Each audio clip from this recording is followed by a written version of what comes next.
Good morning, ladies and gentlemen. So welcome to my presentation on the introduction of CAN-FD into the next generation of our vehicle EE architectures.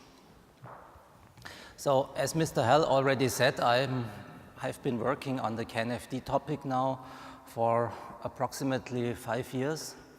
And that's why this presentation today is also kind of intermediate review of CAN-FD.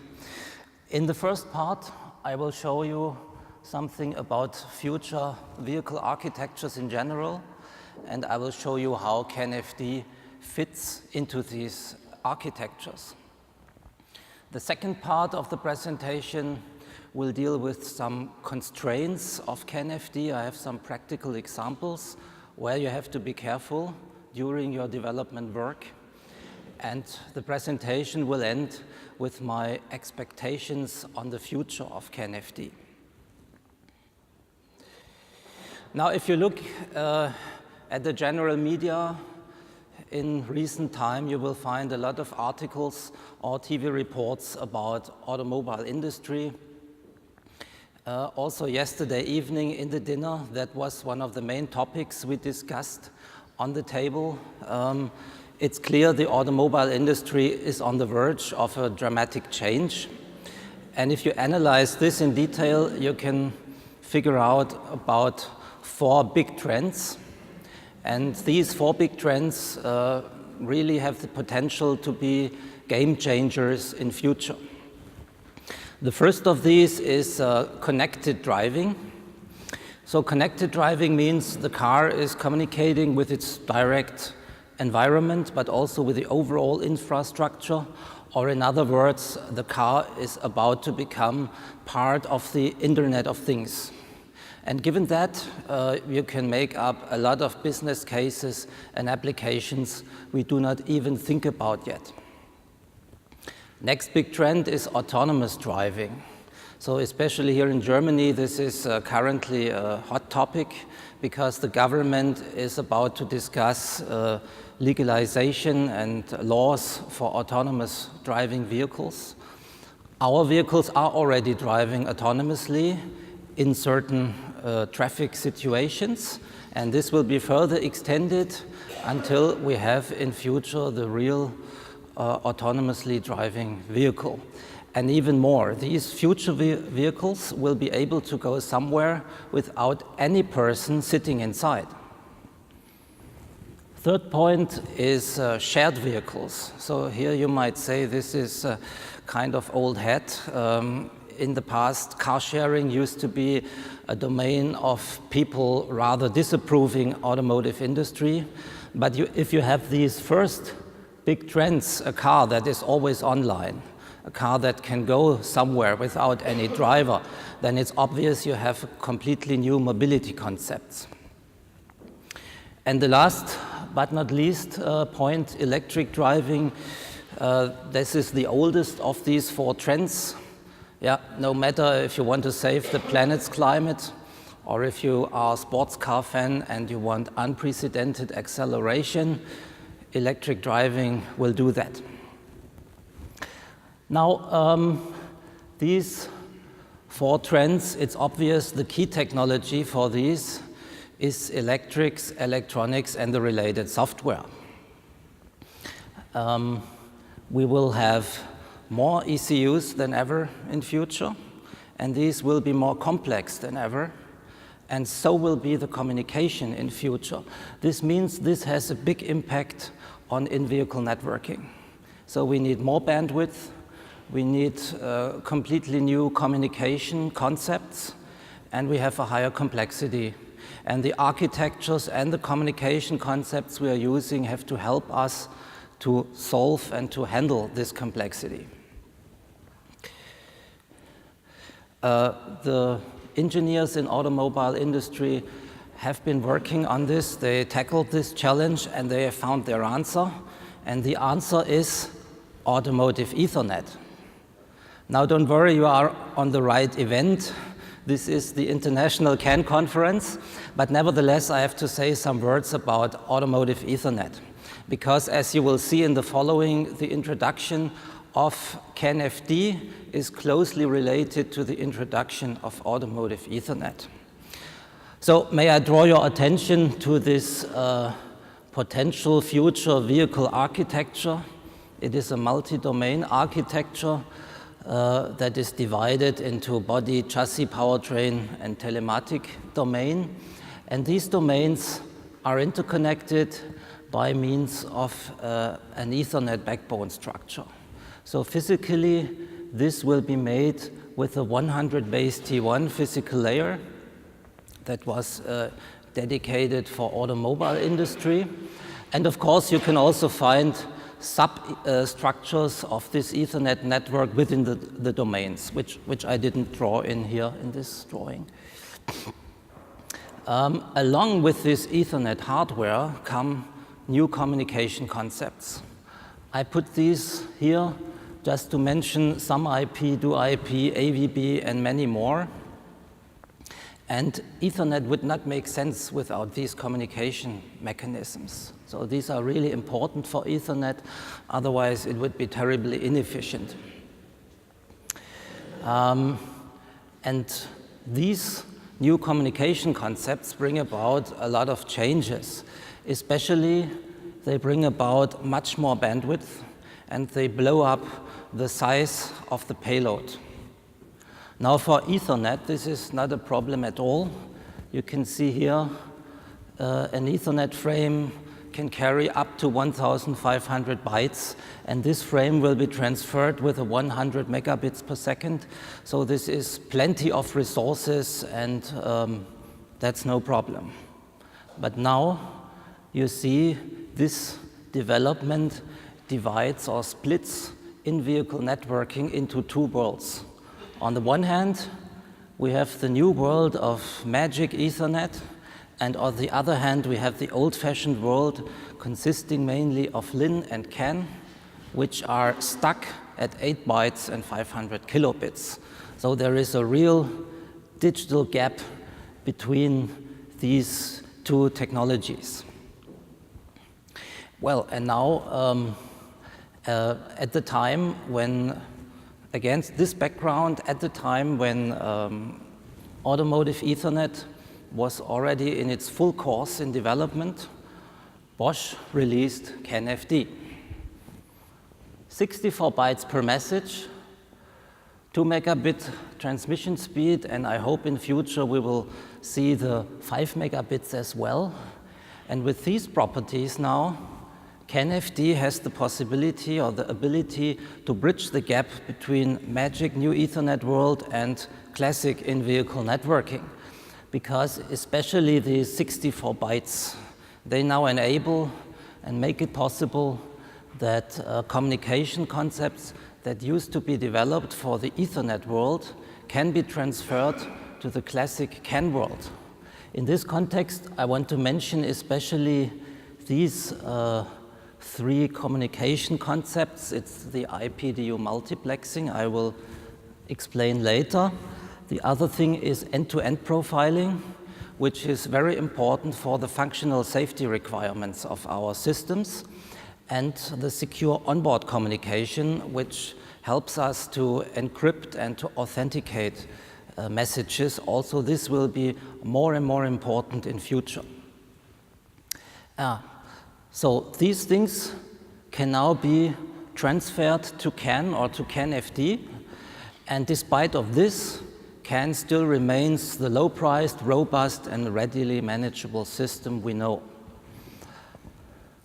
Now, as an example, this IPDU multiplexing.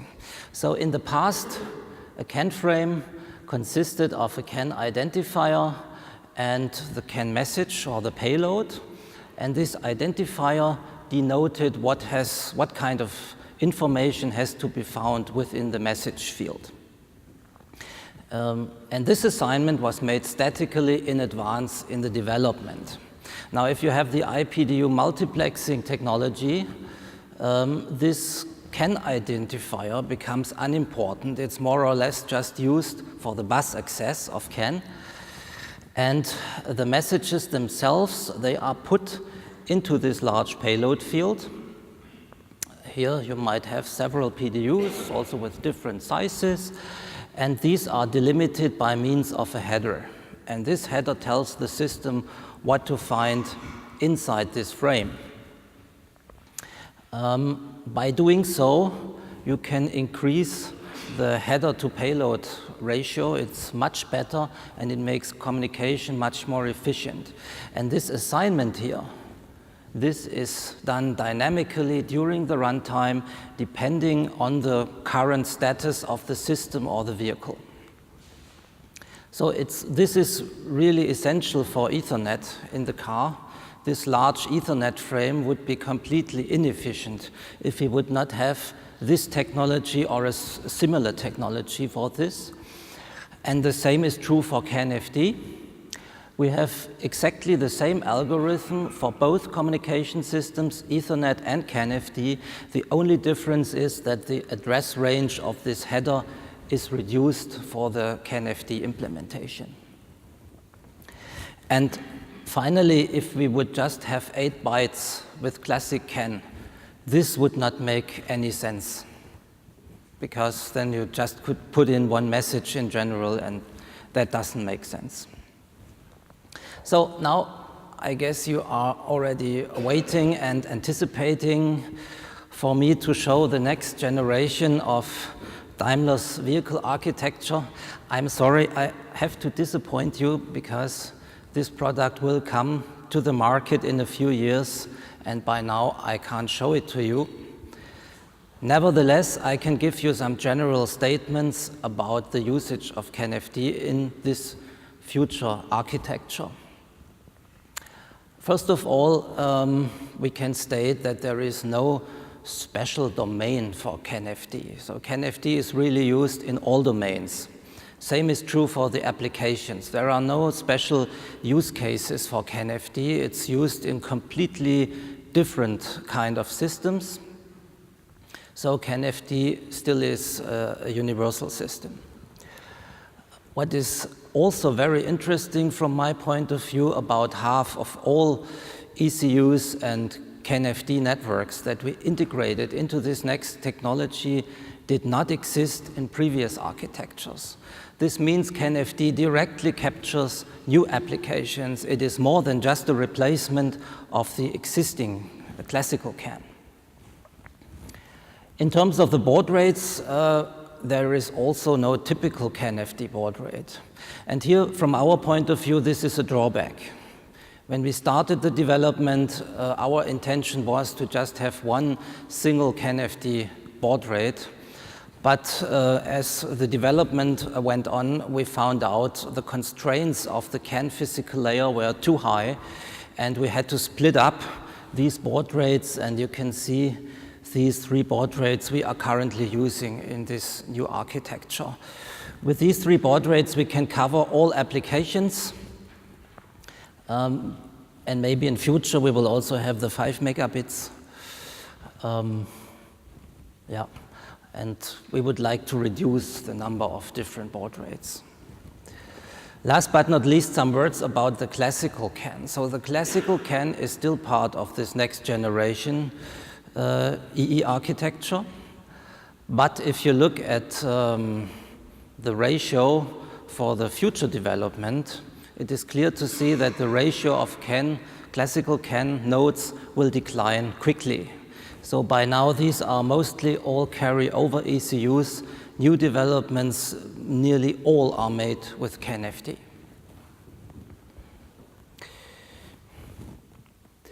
So then I would like to say some words about topologies. So for unexperienced users, this is one of the very first frequently asked questions. How far can I go in topology? What can I do? What is allowed? And what is not allowed.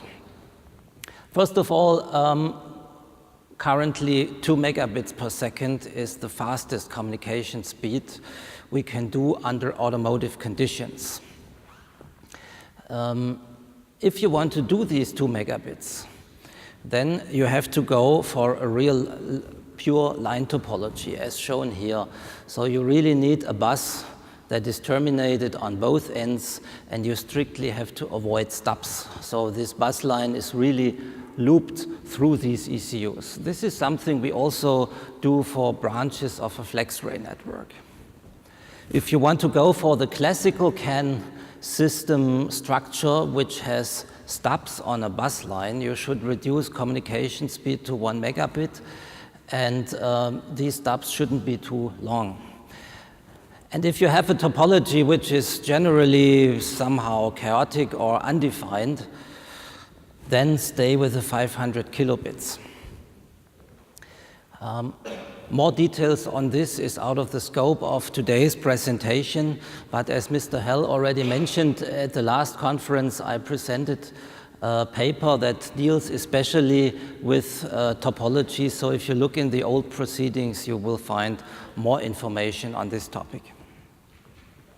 Now that was the first part of the presentation, and in the following I will give you now two practical use cases where we found unexpected constraints of CAN-FD, and if you don't be careful in these cases you might slip on the banana skin, so to speak.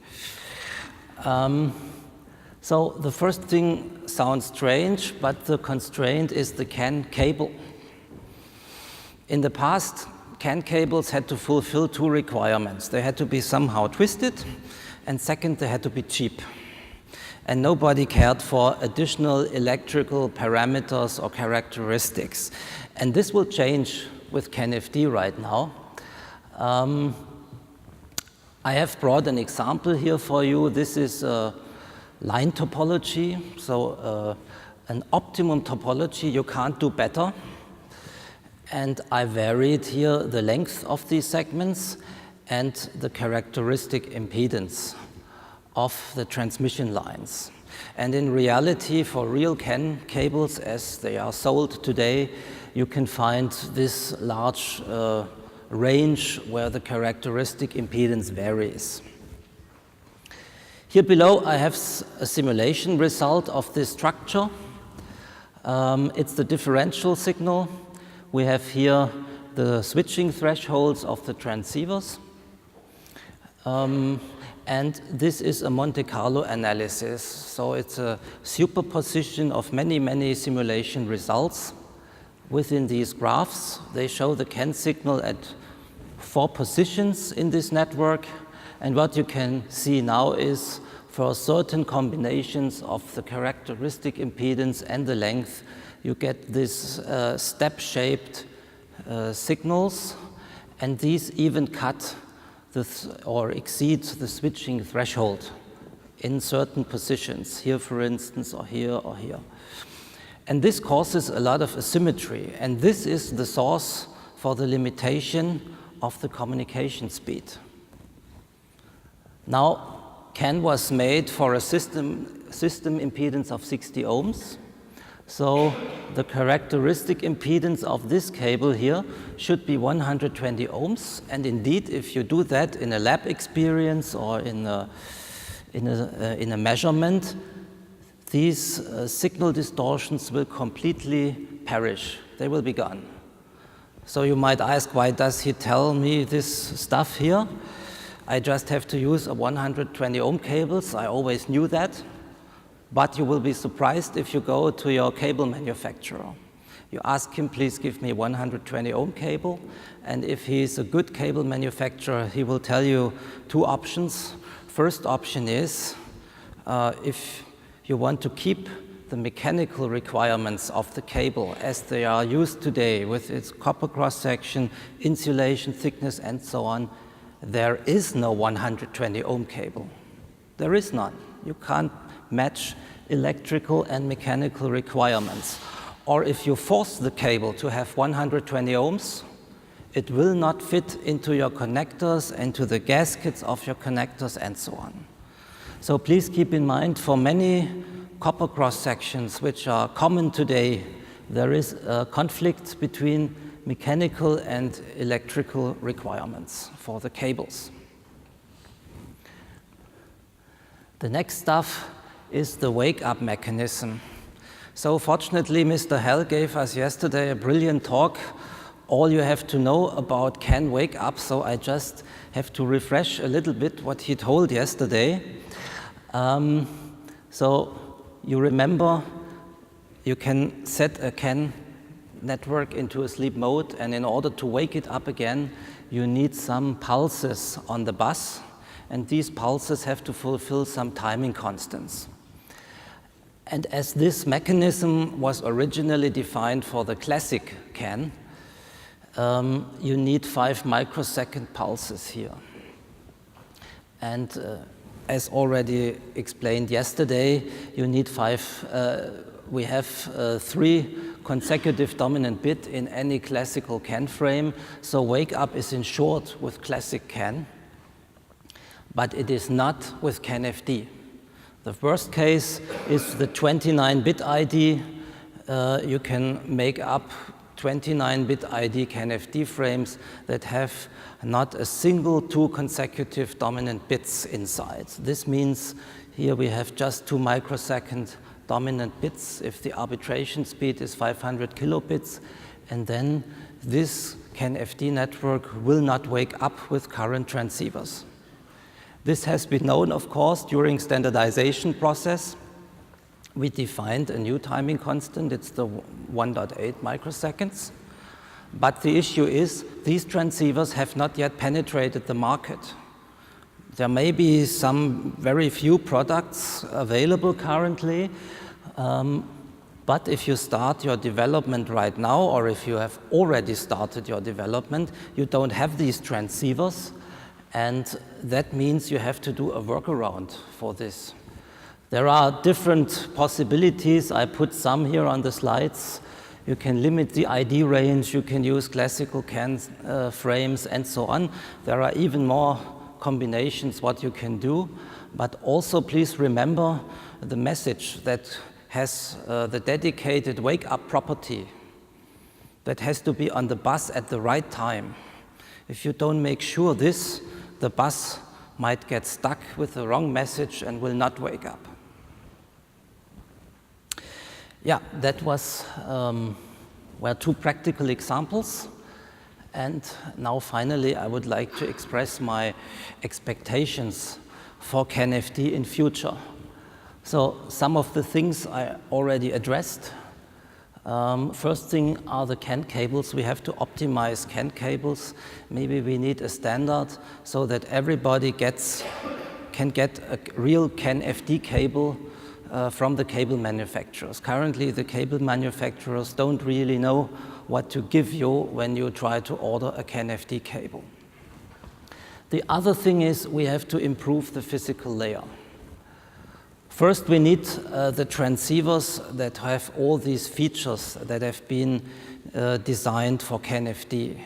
Most current transceivers are qualified for CAN FD, but a lot of optional features are not included by now. But the most important thing for me is we have to improve the signal integrity of the dominant to recessive edge. So this is really the weak point of the current CAN FD or classical CAN physical layer. As I also showed you in the simulation with the cables, this is the key to have larger CAN topologies and to increase the communication speed on the network. One possible solution for that is the so-called ringing suppression technology, which is currently discussed in the CIA 601-4. And yesterday we heard from NXP that they have some more ideas on how to deal with that. So I hope we will all be innovative and make up some solutions for that. And finally, I would like to reach the 5 megabits per second. Last but not least, this increased communication speed has also increased the EMC emissions, and of course this is an issue that we always have to work on when we build transceivers for the automobile industry. Okay, fine, then let me come to a conclusion. So CAN FD was the right innovation at the right time. CAN-FD has the power to bridge the gap between this new world of magic Ethernet and the world of classical in-vehicle networking. And the key is that we now can transfer new communication concepts from the Ethernet world into the CAN world. So CAN continues to be a universal bus system, and it still is robust, cheap, and easily manageable. We need some improvements on the physical layer of CAN-FD, and finally we should go for the 5 megabits per second. So CAN-FD is not yet on the road. This is a kind of intermediate review, so to speak, and I hope I could give you some inspiration with this presentation. Thank you.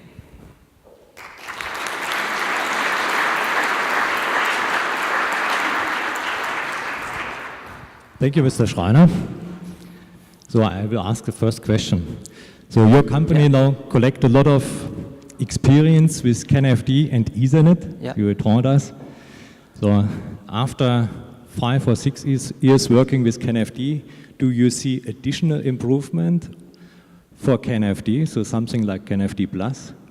You think some improvements of the protocol? Both. Bitrate, you said 5 megabit. That's an achievable challenge. But should it be more? 10, 20? Well, we have the Automotive Ethernet, and you know there is work being done currently to bring also Ethernet at low price and lower speeds. So there might be some natural limit where it doesn't make sense anymore. Also, we have to look at the bit timing of CAN-FD. So you can do 8 megabits if you have a fast oscillator with 80 megahertz. But there is definitely a point where it doesn't make sense to go faster with CAN technology.